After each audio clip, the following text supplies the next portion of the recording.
Shalom, kembali lagi bersama kami di grup Wong LA, ada di LA untuk jadi berkat bagi dunia ini. Satu kesempatan kalau kita boleh kembali lagi membahas kebenaran firman Tuhan, di mana kami boleh belajar tentang kasih Tuhan yang ajaib melalui firman-Nya, yang boleh mengimpartasi setiap kehidupan kita untuk kita bisa kuat dalam menghadapi situasi semacam apapun yang terjadi dalam kehidupan kita, supaya kita nih bisa kuat dan kita bisa nyata bahwa Tuhan masih bersama-sama dalam kehidupan ini. Nah, saat ini kita akan membahas sama-sama kitab 1 dan 2 Timotius yang sungguh luar biasa di sini, bahwa Paulus mengajarkan satu doktrin yang benar dengan kesalehan yang sungguh dahsyat dalam kehidupan kita untuk kita bisa mengerti apa yang terjadi, apa yang pesan, apa yang Paulus lakukan ke dalam Timotius untuk kita bisa terapkan dalam kehidupan kita. Nah, bersama dengan kita ada Pastor Jundri Alo yang akan membimbing kita untuk kita bisa masuk lebih dalam tentang kitab ini dan apa yang harus kita lakukan dalam kitab ini. Sebelum saya serahkan kepada hambanya, mari sama-sama kita terlebih dahulu berdoa. Tuhan, terima kasih buat kasih-Mu yang ajaib, terima kasih buat kebenaran-Mu, terima kasih buat kuasa-Mu yang nyata dalam kehidupan kami, untuk kami bisa belajar dengan kebenaran firman Tuhan. Biar firman Tuhan menjadi rema dalam kehidupan kami, untuk kami tahu apa yang harus kami lakukan, untuk kami tahu apa yang harus kami perbuat dalam menggenapi firman-Mu dalam kehidupan kami, supaya kami boleh diperlengkapi Tuhan. Biar waktu selanjutnya ini kami serahkan sepenuhnya kepada tangan-Mu, biar kasih dan anugerah-Mu yang memimpin kami, untuk kami bisa tahu rencana-Mu yang besar dalam kehidupan kami. Ucap syukur, kami serahkan pembahasan kebenaran firman-Mu hanya di dalam nama Yesus. Tuhan yang ajaib, Tuhan yang luar biasa. Dalam nama Yesus, haleluya. Amin. Amin. Langsung serahkan kepada hambanya, Pastor Jundri Alo, untuk memimpin pembahasan pada malam hari ini. Silakan, Pak. Shalom, terima kasih Pastor Sanfri, dan selamat berjumpa kembali dalam channel kami, Wong LA, yang ada di LA Community dan panggil untuk menjadi berkat dimanapun kita berada. Kita menjadi berkat di seluruh dunia ini melalui channel ini. Siapapun yang menyaksikan, menikmati, melihat, menonton, Anda bisa forward, Anda bisa bagikan kepada yang lain. Jangan lupa subscribe, komen. Kalau ada persoalan-persoalan, Anda bisa email, Anda bisa kontak, Anda bisa hubungi kami untuk kami doakan. Bisa membantu Anda dalam pelayanan rohani, dalam pertumbuhan iman dan pertumbuhan rohani Anda, supaya Anda kuat, kokoh, teguh, tegar di dalam hidup ini, di dalam mengarungi badai kehidupan kita barangkali, dengan sebuah kepastian kekuatan iman yang bersumber dari firman Tuhan. Karena selama beberapa bagian ini kita sudah membahas kitab-kitab perjanjian baru, dan pada sesi ini kita akan membahas mengenai kelompok surat-surat dari Paulus kepada orang-orang yang khusus, anak-anak muda, gembala-gembala muda, pemimpin muda, sehingga kelompok ini disebut surat penggembalaan. Salah satu bagian dalam kehidupan Paulus ketika dia menggembalakan pemimpin muda, pemimpin baru, yang menempati beberapa tempat pelayanan. Ada dua pemimpin muda yang dimentor oleh Paulus. Yang pertama adalah Timotius, dia melayani di Efesus. Dan yang kedua adalah Titus, dia melayani di Pulau Kreta. Nah, kita akan membahas 1 dan 2 Timotius dalam sesi ini. Adalah bagian dari penggembalaan Paulus. Surat penggembalaan Paulus, mentoring Paulus kepada jemaat yang dilayani oleh Timotius di Efesus. Dan Paulus memberikan arahan-arahan yang penting dalam kehidupan Timotius sebagai pemimpin muda, sehingga dia punya guideline, dia punya panduan, dia punya kompas. Ketika dia melayani, ada hal-hal yang dia ikuti, ada hal-hal yang menjadi kompas, penunjuk arah dalam kehidupan pelayanannya, sehingga dia tidak sembarangan melayani, tetapi dengan arah yang tepat, dengan goal yang pasti, dengan sasaran yang jitu, sehingga pelayanannya boleh mengalami kemajuan dan diberkati oleh Tuhan. Nah, surat 1 Timotius ini ditulis oleh Paulus sekitar tahun 65 Masehi, yang kemudian diberikan atau dikirimkan oleh Paulus kepada Timotius dalam sebuah tema besar, yaitu doktrin yang benar dan kesalehan yang harus dibangun oleh pemimpin. Dalam hal ini pemimpin adalah Timotius. Nah, kenapa Paulus ingin menyampaikan surat penggembalaan ini kepada Timotius dan Titus? Kita tahu ada sebuah latar belakang atau background ketika orang-orang Yahudi yang sudah tua, yang sudah dewasa, dilayani oleh pemimpin yang muda, itu terkesan ada penolakan bagi pemimpin muda. Mereka memandang sebelah mata para pemimpin baru, pemimpin muda, karena dianggap belum punya pengalaman. Dianggap belum punya banyak keterampilan dalam pelayanan. Dan dipandang sebelah mata, belum banyak makan asam garam. Ya, itu istilah yang mungkin kita kenal. Belum banyak pengalaman, sehingga dianggap terlalu muda, dianggap tidak layak atau tidak patut melayani atau mengajar orang-orang muda, orang-orang tua. Karena Timotius dan Titus masih muda. Nah, itulah sebabnya Paulus kemudian memberikan surat penggembalaan kepada mereka, khususnya kepada Timotius dan Titus, supaya ada satu ayat yang berbunyi, jangan seorang pun menganggap engkau rendah karena engkau muda, tetapi jadilah teladan dalam hal perkataanmu, tingkah lakumu, kasihmu, kesetiaanmu, dan kesucianmu. Ini adalah sebuah nasihat Paulus, 1 Timotius 4 ayat 12, itu ayat yang terkenal sekali. Saya bacakan kepada kita semua. 1 Timotius 4 ayat 12 yang berbunyi demikian. 1 Timotius 4 ayat 12, janganlah seorang pun menganggap engkau rendah karena engkau muda. Jadilah teladan bagi orang-orang percaya dalam perkataanmu yang pertama. 2, dalam tingkah lakumu. 3, dalam kasihmu. 4, dalam kesetiaanmu. Dan yang kelima, dalam kesucianmu. Paulus betul-betul menekankan to the point kepada Timotius untuk menjadi teladan. Kenapa? Karena dia masih muda. Orang-orang yang tua tidak menganggap Timotius sebagai pemimpin yang patut dihormati karena dia memang masih muda secara usia, secara umur, secara pengalaman, tidak terlalu dianggap oleh para orang-orang tua. Maka Paulus mengatakan kepada Timotius untuk menjadi teladan. Apa itu teladan? Menjadi role model, menjadi contoh, menjadi pola. Kalau orang yang biasa melakukan usaha konveksi atau jahit-menjahit, biasanya ada pola, ada model yang akan diikuti. Nah, Paulus meminta kepada Timotius untuk menjadi teladan, menjadi contoh, menjadi model, menjadi pola, menjadi yang diikuti. Dalam hal apa? Dalam hal 5 tadi ya. Dalam hal perkataan, tingkah laku, kasih, kesetiaan, dan kesucian. Nah, kalau 5 hal ini dilakukan, maka orang akan menjadi sesuatu pribadi yang bisa berotoritas, bisa punya wibawa, punya otoritas rohani untuk memimpin. Kenapa? Karena dia orang yang berintegritas, jadi teladan. Dalam hal apa? Perkataan, dalam kesucian, dalam kelakuan, dalam kesetiaan, dalam kasih, dalam kekudusan.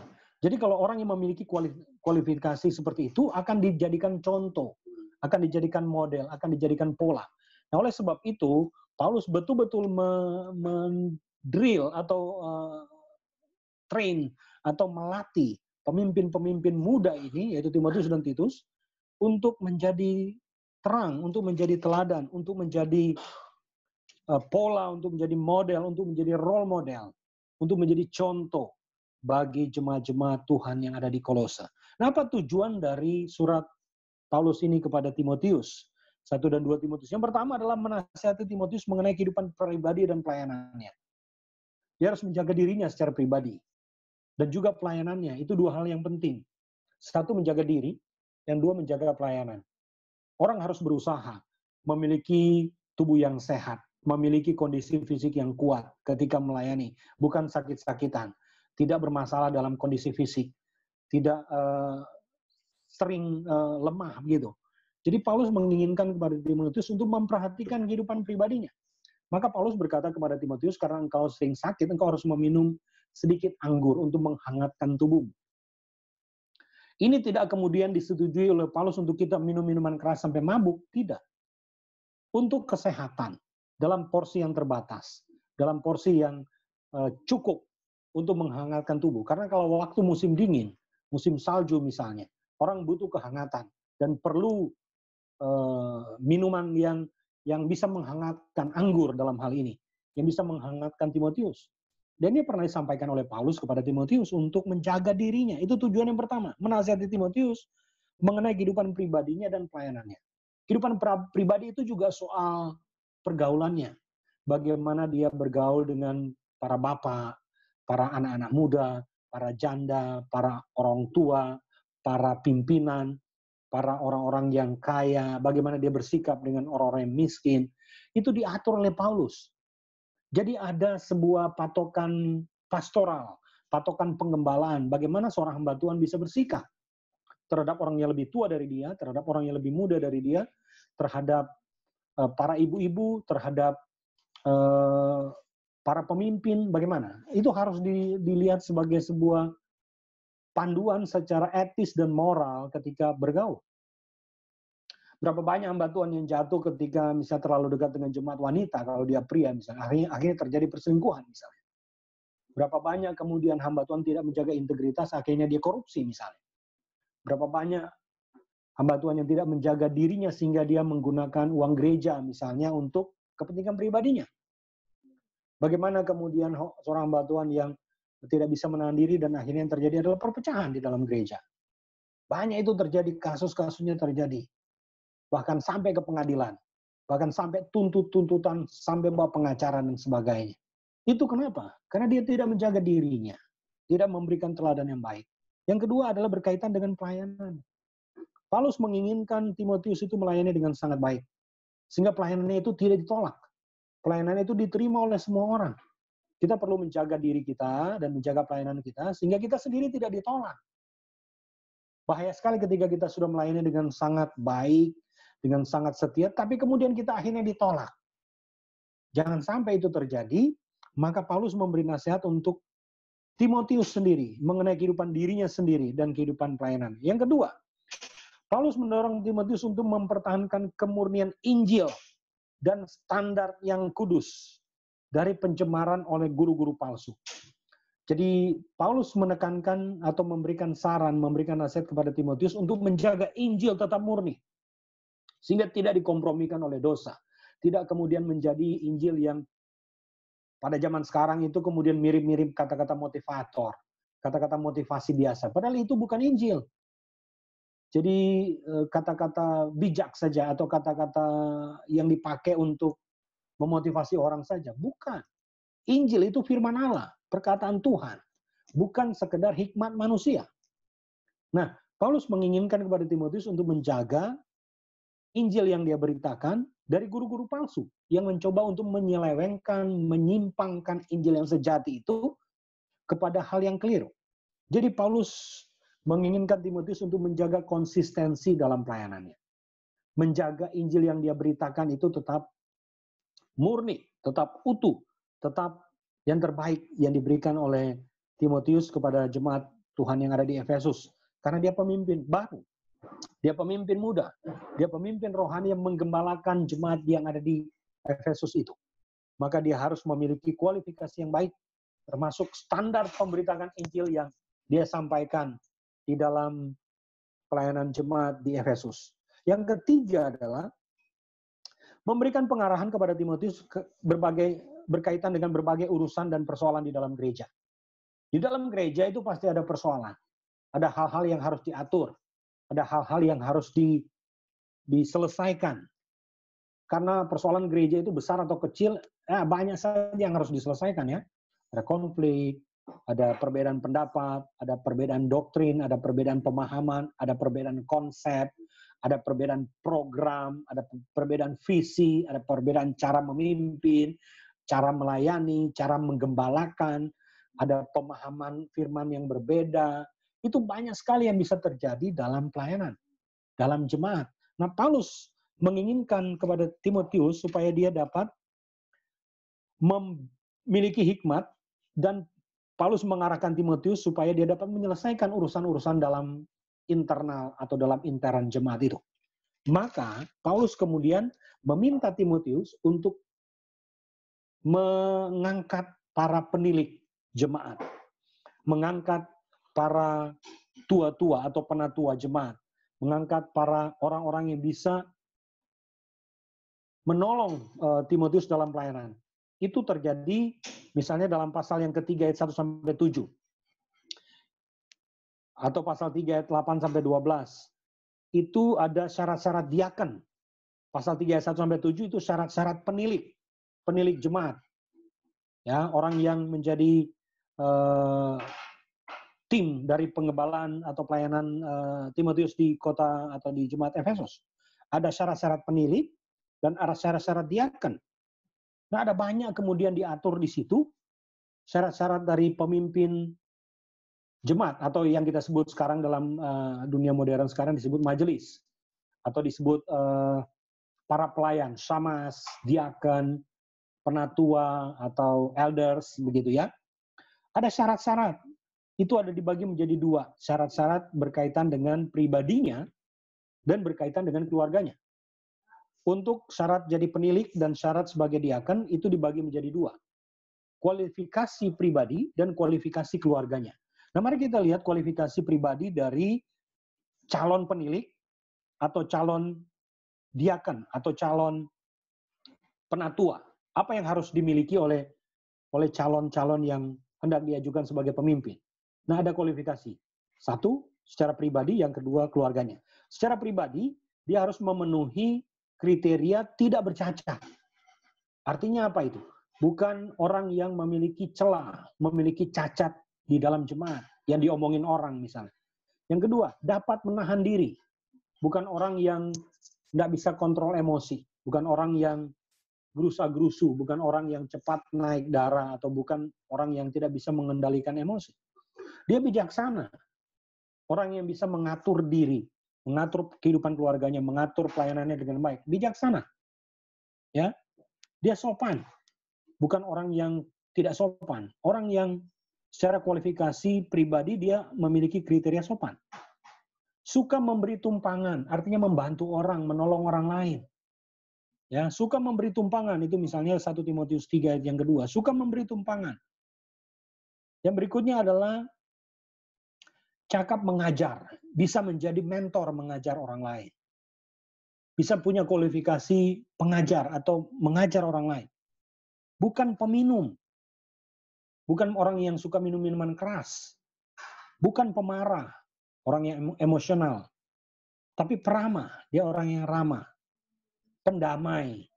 Bukan orang-orang yang cari-cari masalah atau orang-orang yang kita sebut sebagai provokator. Bukan hamba uang. Bukan mengejar uang sebagai sesuatu tujuan yang utama di hidup ini. Bukan jadi hamba uang. Ya. Bukan menjadi hamba uang. Jangan orang yang baru bertobat. Jadi dia harus sudah dewasa secara rohani, bukan orang yang baru bertobat. Kemudian mempunyai nama baik. Dia memiliki nama baik di sekeliling masyarakat di mana dia tinggal dan juga di dalam pelayanannya. Dia menjadi orang yang mempunyai nama baik. Itu kualifikasi pribadi yang harus dimiliki oleh calon penilik, calon penatua, calon diaken. Kualifikasinya sangat dahsyat dan luar biasa. Coba kita cek sekarang, apakah pengangkatan majelis, penilik, penatua, diaken masih mengikuti cara yang seperti diminta oleh Paulus kepada Timotius ini atau tidak? Kebanyakan yang dicari orang adalah orang yang kaya. Yang kadang-kadang rohaninya belum dewasa tapi kemudian diangkat. Ini menjadi berbahaya bagi gereja jika kita melakukan hal yang tidak diajarkan oleh Alkitab. Atau orang yang baru bertobat, diangkat jadi pemimpin, dia akan jadi pengurus. Itu bahaya. Dia bisa dicobai oleh iblis, lalu jatuh dalam dosa. Itu kriteria. Itu kualifikasi personal yang harus dimiliki. Selain itu, bukan hanya punya nama baik, dia harus orang terhormat. Bukan bercabang lidah, bukan penggemar anggur. Jangan orang yang serakah, kata Paulus. Orang yang bisa memelihara rahasia iman dan hati nurani yang suci. Bukan orang yang suka membeberkan aib orang lain atau suka membeberkan rahasia orang lain. Tidak, tetapi orang yang bisa memelihara rahasia iman dengan hati nurani yang suci, lalu dapat diuji dan tidak bercacat. Ini kualifikasi rohani dari para penilik, diaken, penatua yang harus dimiliki. yang bisa mendukung, membantu pelayanan gereja. Itu secara personal, secara pribadi. Bagaimana dengan keluarga? Nah, keluarga juga dilihat. Apakah orang ini layak menjadi pemimpin, jadi diaken, atau menjadi majelis, atau menjadi elders atau penatua, atau menjadi diaken atau penatua, atau penilik jemaat. Apakah keluarganya itu baik? Apakah dia kepala keluarga yang baik? Apakah dia suami dari satu orang istri? Atau jangan-jangan dia punya 2 istri atau 3 istri karena poligami misalnya. Tidak boleh. Apakah dia disegani dan dihormati oleh anak-anaknya? Nah, kalau anak-anaknya saja nggak hormat orang tuanya, bagaimana jemaat kita suruh menghormati dia sebagai pemimpin dalam kehidupan rohani di jemaat? Anak-anaknya sendiri tidak menghormati dia. Nah, itu yang harus dilihat dan harus diperhatikan. Kemudian, istrinya adalah orang yang terhormat. Dan penilik atau diaken itu orang yang bisa mengurus keluarganya, mengurus anak-anaknya dengan baik. Bagaimana dia bisa mengurus jemaat kalau keluarganya sendiri nggak bisa diurus? Itu sulit sekali, kan? Itu bisa jadi bumerang bagi orang-orang yang melayani kalau dia sendiri nggak bisa melayani, nggak bisa mengurus keluarganya. Nah, ini sangat jelas disampaikan Paulus di dalam pasal yang ketiga ayat 1 sampai 8 itu. Bahkan sampai ayat yang ke-12. Secara detail Paulus memberikan syarat-syarat itu kepada Timotius supaya dia punya pegangan dalam pelayanan. Dia punya panduan dalam pelayanan. Ada banyak orang yang bisa membantu dia dalam 3 kriteria tadi. Ada diaken, ada penilik, ada penatua. Membantu pelayanan Timotius di Efesus. Dan juga Titus di Pulau Kreta. Jadi ini hal yang penting. Lalu kemudian bagian yang kedua adalah pasal 4 sampai pasal 6. 1 Timotius ini berkaitan dengan pelayanan. Kalau tadi kualitas pribadi, yang kedua pelayanannya bagaimana? Pelayanannya harus juga memiliki kriteria dan kualifikasi yang baik. Sebelum pelayanan dilakukan, dia harus menjaga dirinya. Kehidupan pribadinya itu harus dibangun. Dia harus punya doa pribadi. Dia harus membaca, mempelajari Alkitab secara pribadi. Dia harus terpelajar dalam kitab suci. Dalam Alkitab seperti yang kita punya ini ya. Itu harus betul-betul terpelajar. Sehingga ketika ada ajaran sesat, ada ajaran yang menyimpang, ada ajaran yang salah masuk, menyerang jemaat, dia tahu. Sama ketika orang bank ya, orang yang bekerja di bank, para teller itu, orang-orang yang ada di front office itu, mereka bisa membedakan mana uang palsu, mana uang yang asli. Mereka tidak menghabiskan waktu untuk mempelajari uang palsu. Yang mereka lakukan adalah mereka mempelajari ciri yang sangat detail dari uang yang asli. Ketika mereka memegang uang yang asli dan datang uang yang palsu, mereka bisa tahu ini uang asli, ini uang palsu. Jadi mereka mempelajari yang asli lebih banyak daripada yang palsu itu. Jadi untuk dapat menghalau ajaran sesat, pelajarilah Alkitab dengan baik, dengan sungguh-sungguh. Ketika kita mendalami Alkitab, mempelajari Alkitab dengan baik, maka kita bisa tahu mana yang palsu. Injil yang palsu, ajaran yang palsu itu kita tahu dengan sangat cepat oleh karena kita mempelajari Alkitab yang asli. Kita harus mempelajari Alkitab sehingga kita tidak mudah diombang-ambingkan oleh rupa-rupa angin pengajaran di luar sana yang bisa menyerang kita. Karena kita sudah tertanam dalam pemahaman Alkitab yang asli yang kita punya. Kita menggali dengan baik, kita mempelajari dengan baik, seperti yang kita lakukan sekarang. Kalau Anda menonton tayangan ini, Anda sedang memproses diri untuk menjadi mengenal kitab-kitab suci dengan baik, dengan mendalam. Tanpa itu Anda lakukan, maka Anda tidak belajar. Nah, orang yang tidak belajar gampang dibodohin. Orang yang tidak belajar gampang ditipu. Orang yang tidak belajar gampang diselewengkan imannya, karena dia tidak belajar. Pengetahuan penting. Kata kitab Amsal, orang yang tidak punya visi itu akan binasa. Without vision, people perish. Ketika orang tidak punya pengetahuan, tidak punya visi, maka binasa.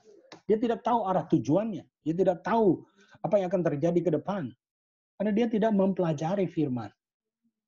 Maka penting sekali untuk mempelajari firman, supaya kita tahu. Jadi kualitas pribadi, kualifikasi pribadi harus dibangun lebih dahulu, ya, menjaga hidup doa, kehidupan pribadi kita kudus, integritas, membaca firman dengan sungguh-sungguh sehingga kita bisa tertanam. Nah, ketika kita tertanam, kita bisa menolak hal-hal yang menjadi ajaran sesat, ajaran yang keliru, ajaran yang salah, karena kita memegang ajaran yang benar. Jadi kehidupan yang kedua adalah hubungan dengan orang-orang di dalam gereja. Ini soal pelayanan. Bagaimana perlakuan pelayanan kepada orang yang tua dan orang yang muda. Bagaimana cara bergaul dengan orang yang tua dan orang yang muda. Bagaimana bergaul dan melayani orang yang tua dan perempuan muda. Bagaimana itu? Ini Paulus jelaskan dalam pasal 5. Bergaul dengan janda-janda bagaimana? Dalam pelayanan para janda bagaimana? Bergaul dengan penatua dan calon penatua. Itu harus dijaga hubungan antara Timotius sebagai pemimpin rohani dengan calon penatua atau dengan para penatua. Dengan para budak bagaimana? Menyikapi budak bagaimana? Orang merdeka dan budak bagaimana sikapnya? Misalnya kayak kita dengan pembantu misalnya. Atau dengan asisten rumah tangga kita. Bagaimana sikap kita? Apakah kita menganggap dia seperti pekerja kita lalu kita melakukan dengan sewenang-wenang? Tentu tidak ya. Kita harus menghargai, menghormati, memanusiakan manusia. Karena Tuhan mengasihi sesama manusia. Nah itu perintah Tuhan juga. Kasihlah Tuhan Allahmu dengan segenap hatimu, jiwamu, dan akal budimu. Dan kasihlah sesama manusia seperti dirimu sendiri. Lalu bagaimana perlakuannya dengan orang-orang kaya? Ini juga perlu diatur, perlu diketahui oleh Timotius supaya dia nggak lupa daratan ketika kemudian diajak orang kaya makan, kesana kemari, diberi fasilitas, lalu kemudian dia mengkompromikan firman dengan dosa. Tidak lagi menegur orang-orang yang kaya itu karena mereka melakukan dosa, karena sudah saking menerima banyak dari orang-orang itu, lalu dia nggak menjalankan fungsi dalam pengembalaan. Bisa tidak menegur dosa. Wah itu bahaya sekali. Kalau orang sudah termakan jasa orang lain misalnya, orang kaya itu terus memberi mobil, memberi apa, lalu hamba Tuhan atau pendeta atau pemimpin rohani itu jadi nggak enak ketika menggembalakan atau menegur jemaat itu ketika dia menyimpang atau melakukan dosa misalnya. Nah ini hubungannya harus dijaga. Supaya betul-betul pelayanannya itu bisa baik dan bisa bertanggung jawab. Maka Paulus menulis surat 1 dan 2 Timotius ini secara personal, secara pribadi. Ini menjadi surat pribadi yang sangat mendalam, ya, sangat emosional. Ini ciri khasnya. Ciri khas dari surat 1 Timotius misalnya, surat ini dialamatkan langsung kepada Timotius sebagai wakil Paulus di Efesus. Sangat pribadi, ditulis dengan emosi dan perasaan yang mendalam. Kenapa? Karena Paulus tahu bahwa Timotius itu pemalu. Dia orang yang pemalu sehingga perlu semangat yang kuat dari Paulus untuk menggembalakan, mementor Timotius sehingga dia menjadi orang yang berani dalam menggembalakan. Kemudian ciri lain dari 1 Timotius ini adalah menekankan tanggung jawab hamba Tuhan, tanggung jawab pendeta dalam memelihara Injil yang murni. Sehingga bebas dari ajaran-ajaran palsu yang akan melemahkan kuasa Injil yang menyelamatkan itu. Jadi artinya tidak kompromi dengan apapun. Tetap menjaga kemurnian Injil, menjaga pengajaran Injil itu tetap murni dan kudus dan sejati di dalam setiap pelayanan. Yang ketiga, surat ini menekankan nilai unggul dari Injil. Pengaruh setan di belakang semua pencemaran panggilan gereja yang kudus dan syarat tinggi yang ditetapkan Allah bagi para pemimpinnya. Banyak hal yang bisa membelokkan ajaran gereja kalau gereja tidak waspada dan hati-hati. Setan bisa masuk lewat pengajaran yang salah. Sehingga yang terjadi itu adalah penyesatan dan doktrin yang keliru misalnya. Lalu yang terakhir, surat ini memberikan pedoman bagi para pemimpin bagaimana seorang gembala menjaga hubungannya dengan baik terhadap pria, terhadap wanita, terhadap semua kelompok usia dan semua kelompok status sosial dalam masyarakat, sosial masyarakat dalam pelayanan gereja. Jadi bisa masuk, bukan menjaga image ya. Nah itu peran hamba Tuhan, peran gembala. Seperti Presiden Jokowi yang belusukan. Jangan seperti bos. Jangan seperti pemimpin perusahaan. Tapi yang melayani. Nah itu teladan yang Yesus ajarkan. Yang mau jadi yang terbesar harus melayani. bukan yang dilayani. Sementara 2 Timotius, ini adalah surat terakhir Paulus sebelum dia mati. Dia dipancung oleh Kaisar Nero, dan waktu dia menunggu surat 2 Timotius ini, Paulus melihat darahnya sudah mulai dicurahkan dan saat kematian Paulus sudah dekat. Jadi surat yang terakhir yang ditulis oleh Paulus ketika sebelum dia dipancung, mati martir, mati syahid, itu adalah 2 Timotius. Ini surat terakhir Paulus. Ini adalah ditulis sekitar tahun 67. Ini adalah surat yang bagi Paulus itu adalah surat-surat yang terakhir dalam kehidupannya. Surat-surat wasiat, begitu, wasiat terakhir. Tujuannya diberikan surat ini kepada Timotius, yang pemalu itu, Timotius adalah orang yang pemalu, supaya dia tetap teguh di dalam penganiayaan. Timotius itu menyadari akan kemungkinan penganiayaan berat yang terjadi di luar gereja, dan adanya guru-guru palsu. Lalu Paulus menasihatkan Timotius untuk memelihara Injil dan firman Allah, menanggung kesukaran itu, dan melayani, melaksanakan tugas-tugasnya itu dengan sebaik-baiknya. Ini yang disampaikan oleh Paulus kepada Timotius. Nah, ciri khas dari surat Paulus yang kedua kepada Timotius ini adalah pesan-pesan terakhir dari Paulus sebelum dia mati syahid. Surat 2 Timotius ini adalah surat-surat terakhir Paulus. Sebelum dia dihukum mati oleh Kaisar Nero. Setelah hampir 35 tahun dia melayani. Dari panggilan ketika dia berjalan menuju Damsyik dalam kitab Kisah Rasul pasal 9. Sampai pada waktu dia mau mati dipancung oleh Kaisar Nero, kira-kira ada 35 tahun dia melayani. Dia melihat bahwa saat-saat terakhirnya akan tiba. Maka Paulus menulis 2 Timotius. Dikirimkan kepada Timotius. Surat ini berisi pernyataan yang paling terang dalam Alkitab mengenai pengilhaman dan tujuan ilahi dari Alkitab. 2 Timotius 3 ayat 15-16 itu sangat terkenal, bukan?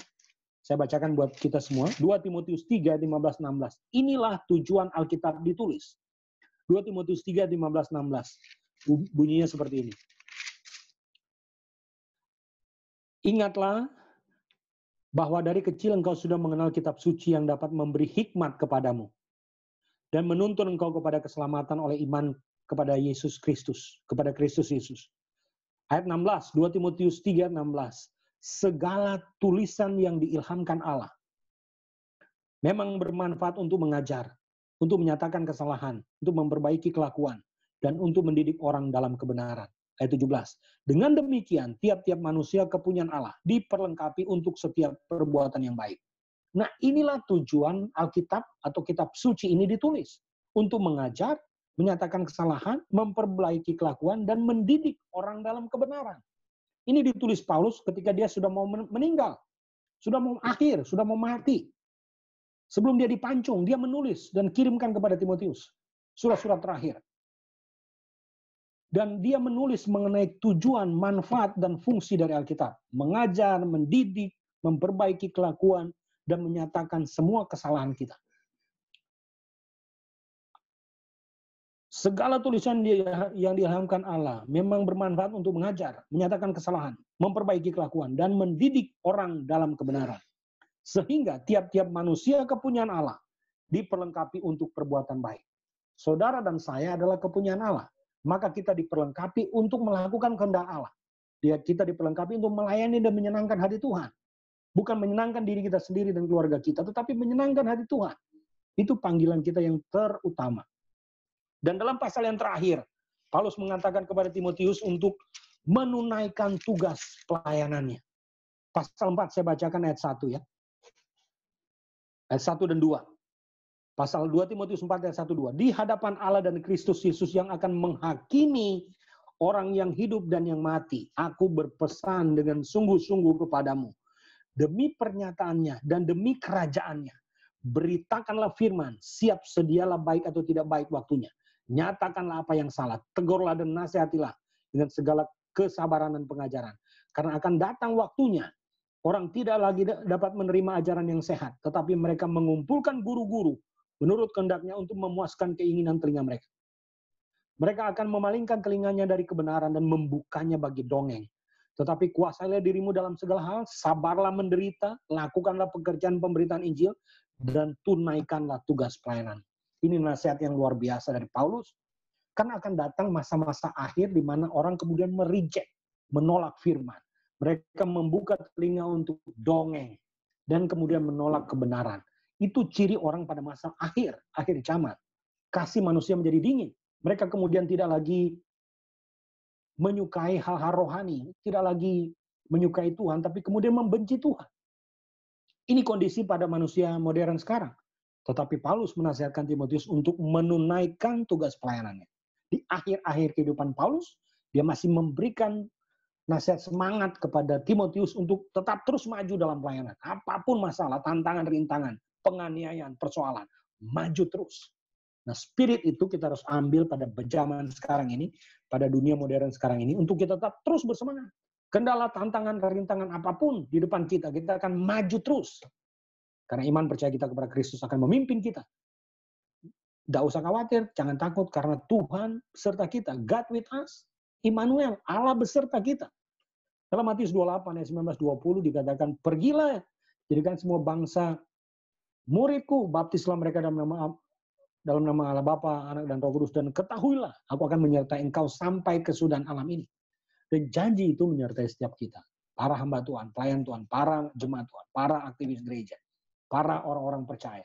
Untuk terus melayani dengan semangat yang berapi-api, membawa berita Injil kemanapun kita diutus. Sehingga nama Tuhan dipermuliakan dalam kehidupan kita. Shalom.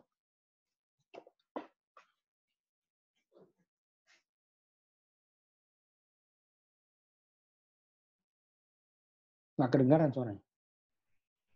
Satu hal yang kita tangkap dalam ayat ini bahwa kita perlu belajar bahwa semangat terus melayani ada sesuatu yang luar biasa dalam kehidupan kita. Untuk kita tidak pantang menyerah dalam melayani, tapi kita harus semangat memberitakan Injil, memberitakan kasih anugerah Tuhan yang besar dalam kehidupan ini untuk kita bisa di masa yang muda ini supaya kita tidak berhenti dalam melayani. Ada firman-Nya mengatakan biarlah roh kita menyala-nyala melayani Tuhan sepenuh waktu dalam kehidupan kita. Untuk kita semangat terus melayani Tuhan, untuk kita jangan pernah kendor dalam kita melayani, apapun kondisinya kita, siap sediakah kita harus tetap melayani Tuhan. Itu yang kita dapat tangkapkan dalam ayat ini. Untuk kita bisa pelajari dalam kehidupan kita, bahwa Paulus mengajarkan kepada Timotius untuk terus tetap melayani. Betul ya Pak ya? Ya. Di masa yang muda, tetap semangat melayani. Tetap semangat melayani. Nah, pesan kita dalam setiap apapun yang terjadi dalam kehidupan kita, tetaplah melayani, tetaplah fokus sama Tuhan, karena Tuhan akan memberikan segalanya dalam kehidupan kita, dan Tuhan akan mengimpartasikan apa yang menjadi kerinduan kita. Makanya kita perlu belajar satu hal, jangan pernah berhenti melayani Tuhan. Karena melayani Tuhan itu ada istilahnya untung besar atau berkat besar mengalir dalam kehidupan kita. Nah, ada lagi Pak yang perlu ditambahkan? Ya, cukup. Cukup? Nanti kalau ada yang bertanya bisa komen di channelnya, bisa tanya, bisa. Oke. Kita diskusikan, kita jawab. Jika Bapak Ibu ingin bertanya tentang kita atau bergumul, berdoa, atau ingin mendapatkan bantuan doa dalam kita, silakan hubungi kami. Di bawah ini ada informasi apa yang harus kita Bapak Ibu bisa dapatkan untuk nomor telepon kami, untuk email kami, untuk kami bisa bantu menjawab setiap pergumulan dari Bapak Ibu semuanya. Dan jangan lupa subscribe channel ini, like dan share channel ini, karena kita ada untuk jadi berkat bagi dunia ini dimanapun yang bisa diraih untuk kita bisa menjadi berkat. Nah, mari sama-sama kita tutup channel ini, acara pada malam hari ini. Kami bersyukur punya Tuhan yang ajaib. Terima kasih buat anugerah-Mu. Terima kasih buat sukacita yang Tuhan kerjakan dalam kehidupan kami. Biar kami boleh mengimpartasikan apa yang kami boleh pelajari pada malam hari ini untuk jadi berkat pada setiap kehidupan kita dan kita boleh diberkati. Kami berdoa setiap orang yang sedang mendengarkan channel ini, mereka boleh diberkati dan mengalami satu terobosan besar karena Tuhan ada dalam kehidupan mereka. Mengucap syukur hanya di dalam nama Yesus, haleluya. Amin. Amin. Amin.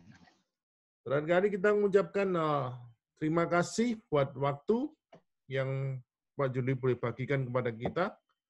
Dan kami bersyukur buat hari-hari yang ada dalam kehidupan kita. Jangan pernah lupa subscribe dan like channel ini, bahkan komen untuk jadi berkat bagi seluruh dunia. Tuhan Yesus memberkati.